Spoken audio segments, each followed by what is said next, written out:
26শে March 2014 ঘড়ির কাঁটায় বেলা 11টা 20 minute. কোলাহল রূপ নিল এক সুর এক ধ্বনিতে।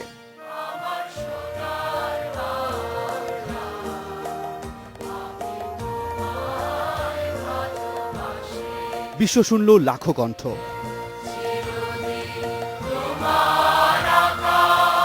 যে সুরে কণ্ঠ মেলালেন সরকার প্রধান থেকে শুরু করে একজন শিক্ষার্থী, গৃহবধূ, এমনকি একজন সাধারণ পোশাক কর্মীও। ইতিহাস গড়তে প্রয়োজন ছিল ভারতের 1,21,000কে টপকে যাওয়া। সকাল 8:30টার মধ্যে সে রেকর্ড ভেঙে ফেলে বাংলাদেশ।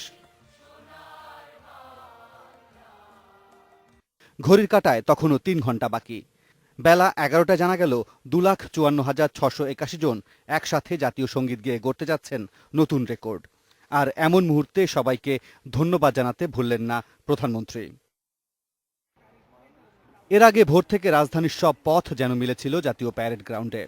পথে পথে ঝক্কি ঝামেলা ছিল, কিন্তু সবকিছুই হাসি মুখে মেনে নিলেন সবাই। নিরাপত্তার বেড়াজাল, পথে পথে ক্লান্তি, গিনেস কর্মকর্তাদের নজরদারি, এমনকি টানা 5 ঘন্টার অপেক্ষা। কিন্তু মাহেন্দ্রক্ষণে এসে সবকিছুই যেন উড়ে গেল। লাখো কণ্ঠে ধ্বনিত হলো আমার সোনার বাংলা, আমি তোমায় ভালোবাসি। Meera Hasan, independent news, Dhaka.